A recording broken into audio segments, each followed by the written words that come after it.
ধন্যবাদ আপনাদেরকে।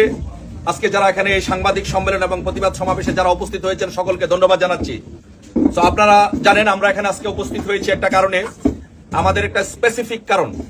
সেটা হচ্ছে যে আমরা বিশ্বাস করি বাংলাদেশে নির্বাচিত প্রধানমন্ত্রী হচ্ছে বঙ্গবন্ধু কন্যা শেখ হাসিনা। আর যে ইউনূস একটি 5ই আগস্ট একটি সন্ত্রাসী জঙ্গি হামলার মাধ্যমে ক্ষমতা দখল করেছে। তাই আমরা শেখ হাসিনা সংগ্রাম পরিষদ আজকে থেকে আমরা কর্মসূচি ঘোষণা করেছি যে আমরা ধারাবাহিকভাবে কর্মসূচি পালন করব। আমরা ছোট ছোট কর্মসূচি দিব। যদি ইউনূস বুঝতে ব্যর্থ হয় আর সে যদি স্বইচ্ছায় পদত্যাগ করে যদি আমাদের নির্বাচিত প্রধানমন্ত্রী বঙ্গবন্ধু কন্যা শেখ হাসিনার কাছে ক্ষমতা হস্তান্তর না করে তাকে যদি স্বপদে দায়িত্ব ফিরিয়ে না দেয়, তাহলে আমরা ফাইনাল কর্মসূচি ঘোষণা করেছি। আপনারা জানেন যে আমরা কর্মসূচি ঘোষণা করেছি। সেই কর্মসূচিগুলো আপনাদের উদ্দেশ্যে আবারও আমি ছোট করে বলছি যে আপনারা যে 27শে অক্টোবর বাংলাদেশে এবং প্রবাসে প্রতিবাদ মিছিল হবে।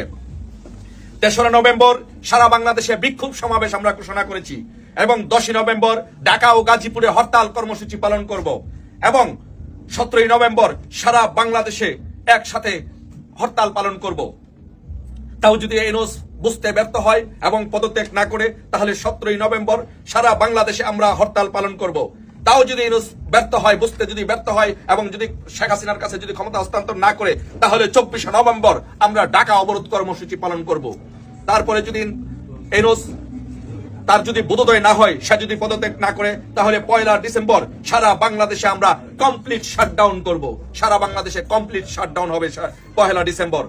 আর যদি আমাদের নেতাকর্মীদের উপরে কোনো অত্যাচার নির্যাতন করা হয় এবং সে যদি পদত্যাগ না করে, তাহলে 8ই ডিসেম্বর আমরা মার্চ টু যমুনা কর্মসূচি ঘোষণা করেছি। আমরা যমুনা ঘেরাও করব, যমুনাতে আমরা যাব। সারা বাংলাদেশে আমাদের শেখ হাসিনা সংগ্রাম পরিষদের নেতাকর্মীদের প্রতি নির্দেশনা রইল সবগুলো পয়েন্টে পয়েন্টে আমরা অবস্থান কর্মসূচি পালন করব। প্রত্যেকটা এয়ারপোর্টে আমরা অবস্থান নিব, প্রত্যেকটা এয়ারপোর্টে আমরা পাহারা বসাবো, প্রত্যেকটি জায়গায় জায়গায় আমরা পাহারা বসাবো, যেন ইউনূস এবং এই উপদেষ্টা পরিষদ যাতে পালাতে না পারে। তাই আমি বলবো, এই ইউনূসকে বলবো, ইউনূসের উদ্দেশ্যে বলবো, ইউনূস তার বোধোদয় হবে, সে বুঝে পদত্যাগ করে নির্বাচিত প্রধানমন্ত্রী শেখ হাসিনার কাছে ক্ষমতা হস্তান্তর করে সে বিদায় নিবে। আর যদি না হয়, তাহলে আমরা মার্চ টু যমুনা কর্মসূচির মাধ্যমে যমুনা ঘেরাও করে এই উপদেষ্টাদেরকে ঘেরাও করব এবং বাংলাদেশের মানুষ, এদেশের জনগণ যেই বিচার করে সেই বিচার হবে ইনশাল্লাহ। সেই আশাবাদ ব্যক্ত করে সকলকে, বাংলাদেশের প্রতিটি নেতাকর্মীদেরকে, শেখ হাসিনা সংগ্রাম পরিষদের প্রত্যেকটি নেতাকর্মীদেরকে সেই কর্মসূচি পালন করার আহ্বান জানিয়ে আজকের মতো এখানে সমাবেশ সমাপ্তি ঘোষণা করছি এবং বক্তব্য শেষ করছি। জয় বাংলা, জয় বঙ্গবন্ধু।